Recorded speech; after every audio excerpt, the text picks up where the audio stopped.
Hi, first grade. So, we are going to start reading our new novel read aloud, The Lion, the Witch, and the Wardrobe by C.S. Lewis. Chapter 1. Lucy looks into a wardrobe. Once there were 4 children whose names were Peter, Susan, Edmund, and Lucy. This story is about something that happened to them when they were sent away from London during the war because of the air raids. They were sent to the house of an old professor who lived in the heart of the country, 10 miles from the nearest railway station and 2 miles from the nearest post office. He had no wife, and he lived in a very large house with a housekeeper called Mrs. Macready and 3 servants. Their names were Ivy, Margaret, and Betty, but they do not come into the story much. He himself was a very old man, with shaggy white hair, which grew over most of his face as well as on his head, and they liked him almost at once. But on the first evening, when he came out to meet them at the front door, he was so odd-looking that Lucy, who was the youngest, was a little afraid of him, and Edmund, who was the next youngest, wanted to laugh and had to keep on pretending he was blowing his nose in order to hide it. As soon as they had gone and said good night to the professor and gone upstairs on the first night, the boys came into the girls' room and they all talked it over. "We've fallen on our feet, no mistake," said Peter. "This is going to be perfectly splendid. That old chap will let us do anything we like." "I think he's an old dear," said Susan. "Oh, come off it," said Edmund, who was tired and pretending not to be tired, which always made him bad-tempered. "Don't go on talking like that." "Like what?" said Susan. "And anyway, it's time you were in bed." "Trying to talk like mother," said Edmund. "And who are you to say when I'm to go to bed? Go to bed yourself." "Hadn't we all better go to bed?" said Lucy. "There's sure to be a row if we're heard talking here." "No, there won't," said Peter. "I tell you this sort of house is one where no one is going to mind what we do. Anyway, they won't hear us. It's about 10 minutes' walk from here down to that dining room, and any amount of stairs and passages in between." "What's that noise?" said Lucy suddenly. It was a far larger house than she'd ever been in before, and the thought of all those long passages and rows of doors leading into empty rooms was beginning to make her feel a bit creepy. "It's only a bird, silly," said Edmund. "It's an owl," said Peter. "This is going to be a wonderful place for birds. I shall go to bed now. I say, let's go and explore tomorrow. You might find anything in a place like this. Did you see those mountains as we came along? And the woods? There might be eagles. There might be stags. There'll be hawks. A stag is a boy deer." "Badgers," said Lucy. "Foxes," said Edmund. "Rabbits," said Susan. But when next morning came, there was a steady rain falling, so thick that when you looked out of the window, you could see neither the mountains, nor the woods, nor even the stream in the garden. "Of course it would be raining," said Edmund. They'd just finished their breakfast with the professor and were upstairs in the room he'd set apart for them. A long, low room with 2 windows looking out in one direction and 2 in another. "Do stop grumbling, Ed," said Susan.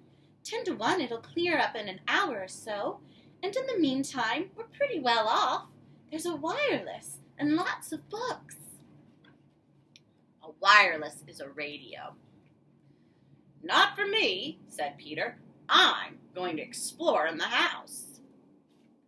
Everyone agreed to this, and that was how the adventures began. It was the sort of house that you never seemed to come to the end of, and it was full of unexpected places.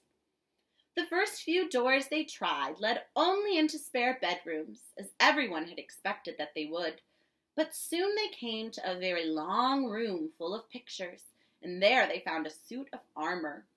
And after that was a room all hung with green, with a harp in one corner.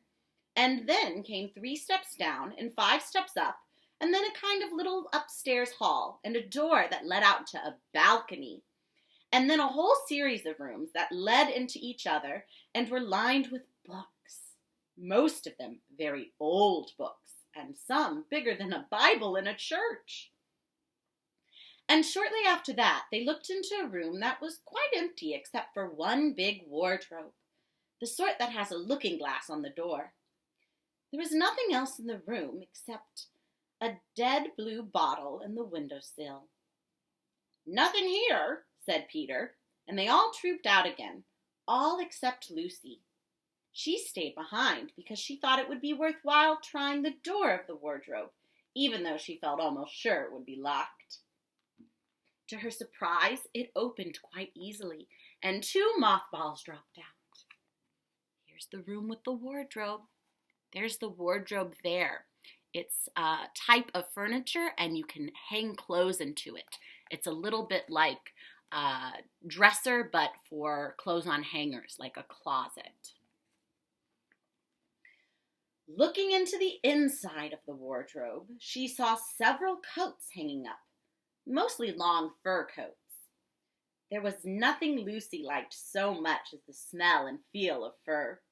She immediately stepped into the wardrobe and got in among the coats and rubbed her face against them, leaving the door open, of course, because she knew it's very foolish to shut oneself into any wardrobe.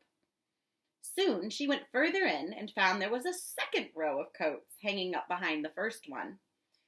It was almost quite dark in there, and she kept her arms stretched out in front of her so as not to bump her face into the back of the wardrobe.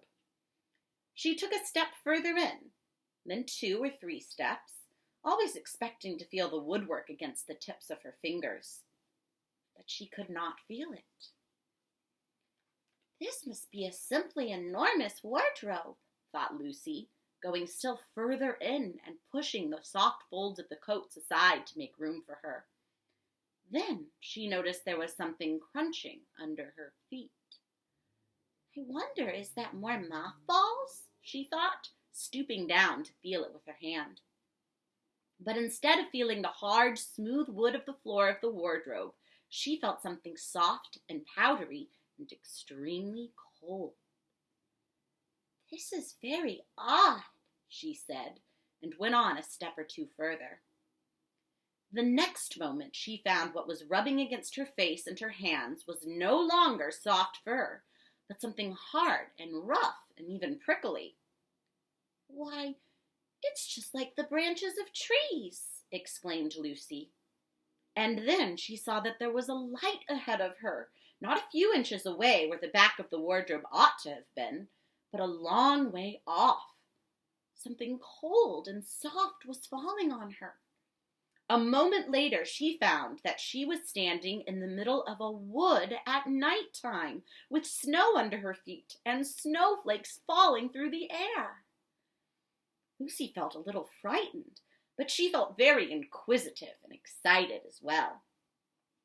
She looked back over her shoulder, and there, between the dark tree trunks, she could still see the open doorway of the wardrobe and even catch a glimpse of the empty room from which she had set out. She had, of course, left the door open, for she knew it was a very silly thing to do to shut oneself into a wardrobe. It seemed to still be daylight there. "I can always go back if anything goes wrong," thought Lucy. She began to walk forward, crunch, crunch, crunch, over the snow and through the wood toward the light. In about 10 minutes she reached it and found it was a lamp post. As she stood looking at it, wondering why there was a lamp post in the middle of the wood, and wondering what to do next, she heard a pitter-patter of feet coming toward her.